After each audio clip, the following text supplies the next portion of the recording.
Menyaksikan Coffee Break dipersembahkan oleh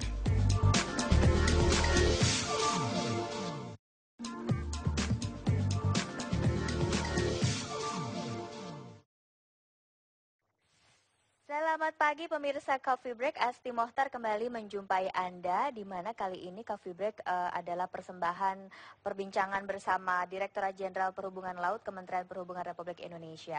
Nah pemirsa, seperti kita ketahui ini secara eksisten ataupun kodratnya bahwa Indonesia berada di tengah-tengah bisa dibilang poros warawiri perhubungan laut mancanegara dunia. Namun di pemerintahan yang baru ini secara gamblang Indonesia mendeklar sebagai poros maritim dunia. Dan ini kita akan membahasnya dengan tema Indonesia sebagai poros maritim dunia, dan telah hadir bersama Asti di studio ada Cap Sahatua Simatupang MM. Beliau adalah Break. Terima kasih. Tema yang akan diangkat pada pagi hari ini adalah Indonesia sebagai poros maritim dunia. Mungkin bisa dijelaskan terlebih dahulu sebenarnya apa sih yang dimaksud dengan poros maritim dunia, dan kenapa akhirnya ini kalimat ini tercetuskan begitu? Ya, saya mau mencuplik tadi pembukaan Mbak Asti, itu tidak perlu diragukan memang. Indonesia ini secara kodratnya memang terletak di satu lokasi di mana perairan laut samudra terluas di dunia itu merupakan latar belakang Indonesia. Jadi kalau kita buka peta dunia yang isinya itu adalah laut yang terluas di dunia, maka Indonesia itu ada di senternya. Nah, dari timur ke barat, dari barat ke timur, dari utara ke selatan, selatan ke utara itu, arus pelayaran itu, rute pelayaran itu pasti melewati Indonesia. Jadi tidak bisa diingkari lagi bahwa itu memang bisa kita sebut demikian. Iya, sudah ada apa adanya ya, sudah Tuhan yang memberikan posisi Indonesia dan seperti itu. Nah kemudian yang diketahui ini bagaimana pandangan dunia terhadap Indonesia sebagai poros maritim dunia itu sendiri? Ya, dunia pada saat ini tentu saja, apalagi akhir-akhir ini ya, di mana kita punya komitmen yang tinggi terhadap maritim, itu sudah sejak lama sebetulnya menginginkan adanya ketentraman, selamat, kemudian yang efisien, dan juga kemudian berwawasan lingkungan. Nah, dunia melihat bahwa Indonesia ini akan berperan terutama di bidang keselamatan pelayaran dan perlindungan lingkungan serta keamanan untuk rute-rute kapal yang akan berlayar melewati daerah yang sangat kongesti ini pada saat ini, dengan peranan-peranan yang lebih aktif yang memang selama ini sudah dilakukan, namun memang masih perlu ditingkatkan tentu saja. Oke, jadi memang dunia pun sudah melihat, dunia sudah mengakui, tinggal kitanya saja kembali lebih ditegaskan. Betul, begitu ya? Betul. Oke, dan tentunya juga pastinya ada ekspektasi harus ada keuntungan yang didapatkan oleh Indonesia itu sendiri ya, Cap ya? Tentu saja, artinya kalau kita lihat di subsektor transportasi darat misalnya, ada sarana dan prasarana. Nah, kalau di darat itu kita harus membangun prasarana itu supaya sarananya bisa lewat. Nah, kalau di laut ini prasarananya sudah tersedia, air, pemberian banyak lagi airnya ya. Jadi prasarananya ini sudah ada, di mana sarana itu bisa lewat. Tinggal ditambah lagi aja dengan fasilitas-fasilitas lain yang merupakan kesepakatan dari ketiga belah pihak, gitu yang. Ketika menyinggung mengenai pihak government, tentunya kita juga mengetahui posisi dari Dirjen Perhubungan Laut selama ini berkaitan dengan Indonesia sebagai poros maritim dunia ini bagaimana, Cap? Iya, baik. Sebetulnya kalau perhubungan laut ini sebenarnya sudah lama sekali ya melakukan tugas dan fungsinya, dan memiliki satu visi di mana prasarana laut itu merupakan bagian yang penting yang sampai kita gunakan sangat maksimal untuk bisa beroperasinya sarana. Artinya kapal-kapal, kemudian kita fasilitasi kapal itu dengan pelabuhan-pelabuhan. Kita fasilitasi kapal-kapal itu lewat misalnya menggunakan alur-alur kita, ya. Kemudian kita tingkatkan pengawasan. Dan kemudian tentu saja dengan adanya laut yang merupakan prasarana gratis ditambah dengan tentu saja ada alat-alat bantu lainnya. Ini sudah barang tentu akan membuka lapangan kerja, kemudian akan memberikan kesempatan kepada pemberi kerja masuk di lapangan-lapangan tersebut, yang pada akhirnya akan memberikan keuntungan. Oke, contoh konkret atau realnya ini yang sudah dilakukan oleh Ditjen Perhubungan Laut terhadap masyarakat Indonesia sendiri bagaimana? Nah, misalnya kita bertugas dan bertanggung jawab untuk mengatur kebijakan-kebijakan yang terkait dengan perlindungan lingkungan maritimnya. Nah, itu semuanya tidak hanya mengatur, tetapi dengan adanya pengaturan itu akan ada implikasi-implikasi tentu saja terhadap pembiayaan. Tetapi implikasi itu tentu saja akan menciptakan peluang-peluang lapangan kerja. Dan pada akhirnya bisa dirasakan langsung oleh masyarakat Indonesia gitu ya? Tentu saja. Jadi itulah yang selama ini mungkin tidak terlihat, tetapi mungkin dirasakan. Nah, sekarang mungkin akan lebih dirasakan lagi dengan adanya popularitas maritim di Indonesia. Nah, itu yang kami sebetulnya sangat senang pada saat ini. Sudah dirasakan, tapi mungkin belum terlihat. Kalau gitu sekarang waktunya untuk kembali dilihatkan, gitu ya. Oke, pemirsa, jangan kemana-mana. Kami akan melanjutkan perbincangan ini mengenai Indonesia sebagai poros maritim dunia sesaat lagi hanya di Coffee Break.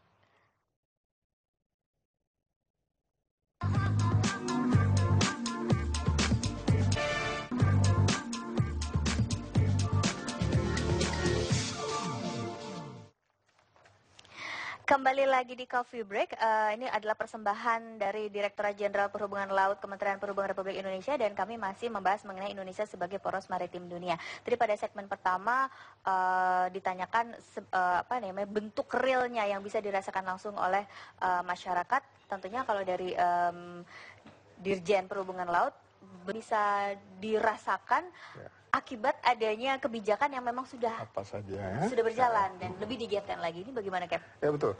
Banyak di antara kebijakan-kebijakan itu yang memang bisa membuka lapangan pekerjaan.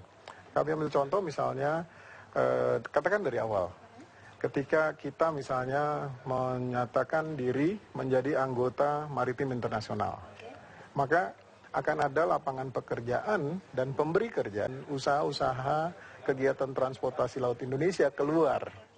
Katakan kalau kita tidak menyatakan kita menjadi pihak terhadap organisasi internasional misalnya, kita buka dari yang paling tinggi dulu misalnya, maka akan ada keraguan orang apakah kita memiliki pemahaman yang sama atau tidak. Contoh, nah kemudian misalnya kita setelah itu menetapkan bahwa kita menjadi pihak terhadap kesepakatan-kesepakatan yang berkaitan dengan keinginan atau kita menyatakan kita pihak terhadap itu misalnya.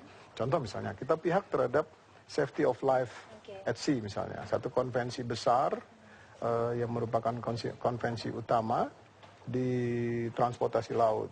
Maka banyak sekali yang akan menjadi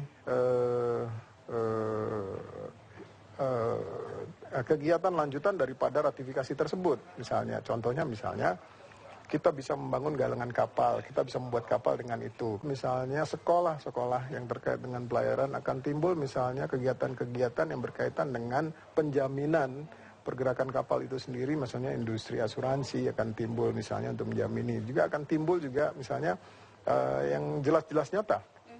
Perusahaan pelayaran yang memang memiliki reliability yang dijamini oleh ketentuan tersebut misalnya. Dan kalau mau dirujuk lagi banyak lagi misalnya industri cat. Begitu ditetapkan perlu kita sediakan dan industri apa yang akan mengikutinya misalnya. Nah, ini kepastian ini yang harus dimiliki dan kemudian difahami, kemudian dikuasai. Jadi sesuatu yang sifatnya memang besar, kemudian kita akan melihat kemampuan kita dari atau menerapkan kemampuan kita dari yang kecil. Nah, itu akan tersambungkan. Contohnya seperti itu. Nah, perhubungan laut merupakan pihak terhadap beberapa konvensi internasional untuk juga diberikan kesempatan mungkin di dalam kebijakan yang sekarang ini dan dukungan dari masyarakat tentang maritim ini untuk lebih membuka kesempatan itu melalui kebijakan-kebijakan yang lebih konkret di lapangan. Jadi kalau dulu seandainya kita masih belum mantap, kalau sekarang ini mungkin lebih mantap lah di dalam menyusun itu sehingga bisa menghasilkan satu peluang-peluang ke depan. Dan ini kalau misalnya kita melihat tentu saja mau tidak mau kita akui pasti ada profil ya, negara maritim itu sendiri. Mungkin kan bisa menjelaskan profil negara maritim Indonesia sebagai poros maritim dunia ini seperti apa ya, Kak? Baik, jadi ada kesepakatan dunia yang bisa diikuti tapi juga bisa tidak diikuti. Oh gitu. Tetapi apabila diikuti, maka kita menjadi dikenal. Kalau gitu kita ikutin aja deh. Menurut saya juga begitu. Jadi diantara misalnya hal-hal yang bersifat umum. Jadi profil sebuah negara maritime itu harus memiliki sifat-sifat yang umum diketahui oleh seluruh pihak di 170 negara. Yang memang negara-negara yang memiliki interest terhadap maritim. Di 170 negara ini adalah 170 negara yang memiliki interest dan menjadi anggota organisasi maritim. Nah, begitu juga profil-profil hal-hal yang bersifat umum yang memang merujuk kepada kepentingan yang ada. Ada lagi APOMSA, hal-hal yang bersifat teknis, misalnya lebih teknis tidak bersifat hanya kepada manajemen lingkungan dan politik ya. Nah, di antaranya misalnya kita harus memiliki sesuatu yang sifatnya umum, pengaturan yang sifatnya umum yang terkait dengan keberadaan yang disebut dengan pemerintah negara pantai, Coastal State Administration. Nah, sebuah negara maritimnya itu mengatur misalnya. Jadi dunia mengatakan ini, Indonesia mengikuti, tetapi tidak mungkin terlalu terlihat karena memang ini sifatnya yang tidak terlihat. Namun sekarang bisa diangkat untuk dirasakan lebih lagi. Yang kedua misalnya kita harus memperhatikan hal-hal yang sifat umum yang terkait dengan negara bendera pelabuhan. Jadi harus ada yang memang terkait dengan pelabuhan. Kemudian ada juga negara bendera kapal, mengurusi kapalnya. Ada juga negara bendera pelaut, mengurusi pelautnya. 4 hal penting ini.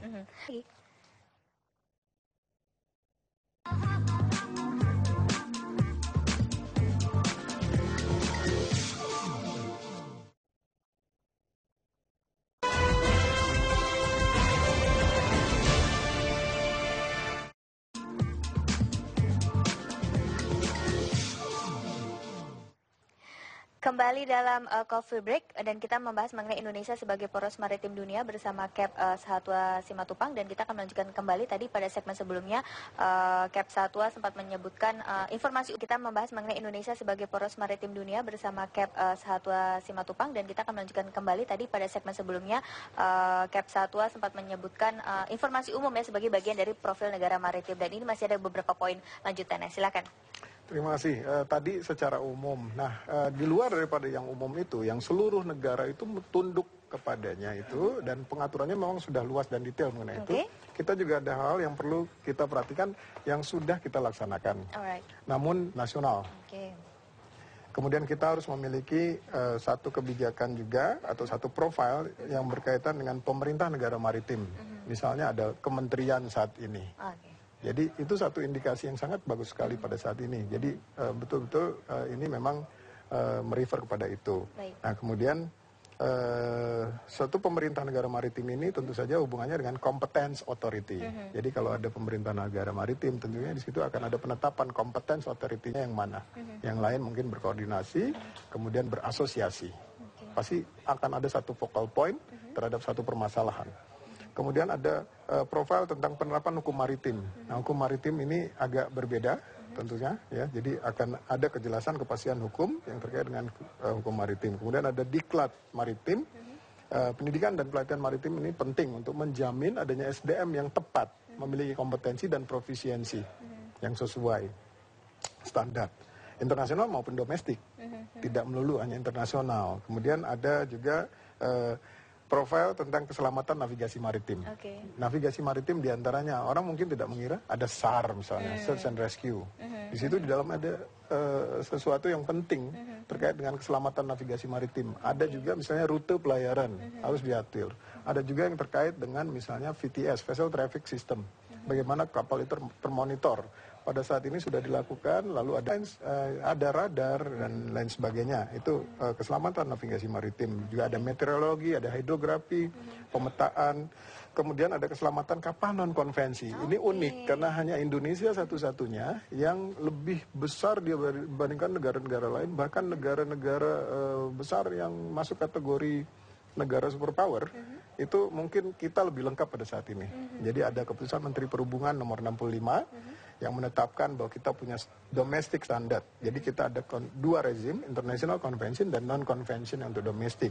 Berarti kita punya kesiapan untuk mengeksplor kapalnya, lalu prasarana, dan industri hinterlandnya. Jadi kita punya kekuatan standar di situ. Kemudian tinggal kita kembangkan. Kemudian tanggung jawab sebagai negara bendera kapal dan pengawasan. Jadi di dalamnya ini kita punya kapal, kita wajib memeliharanya, mengetahuinya. Ada pemeriksaan di setiap pelabuhan, jadi pemantauan. Kemudian ada sistem manajemen keselamatan yang harus dimiliki oleh perusahaan-perusahaan pelayaran.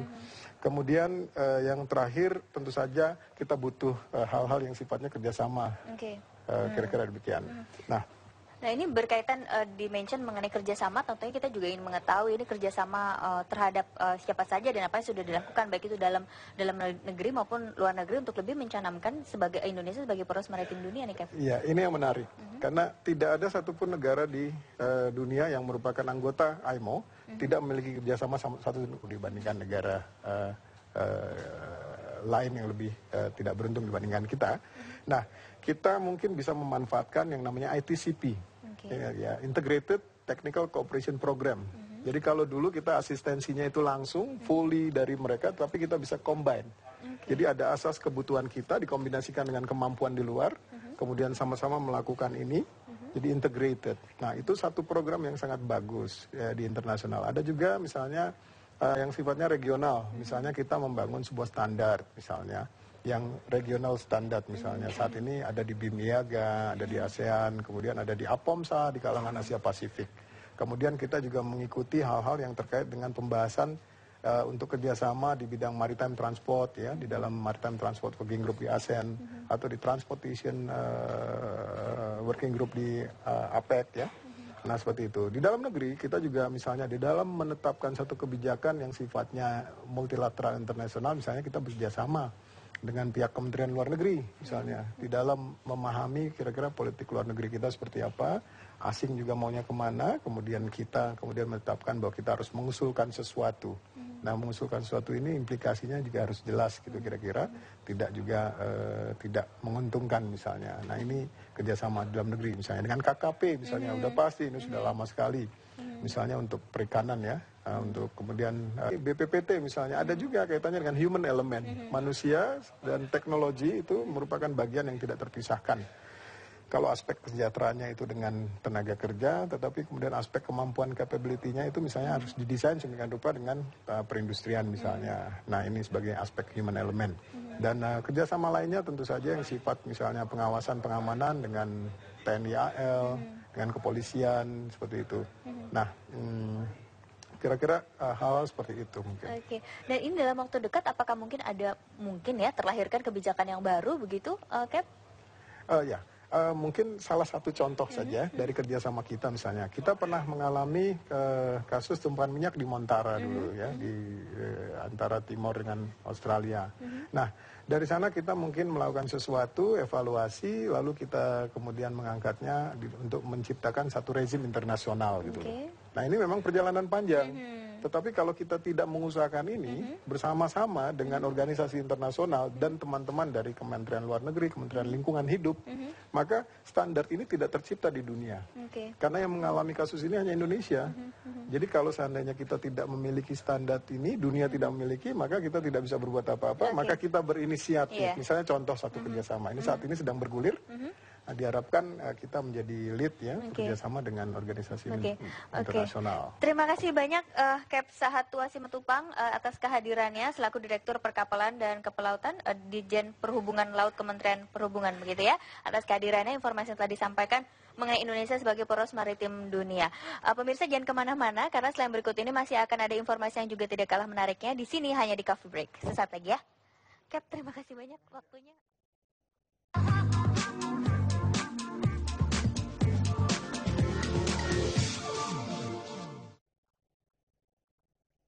Dipersembahkan oleh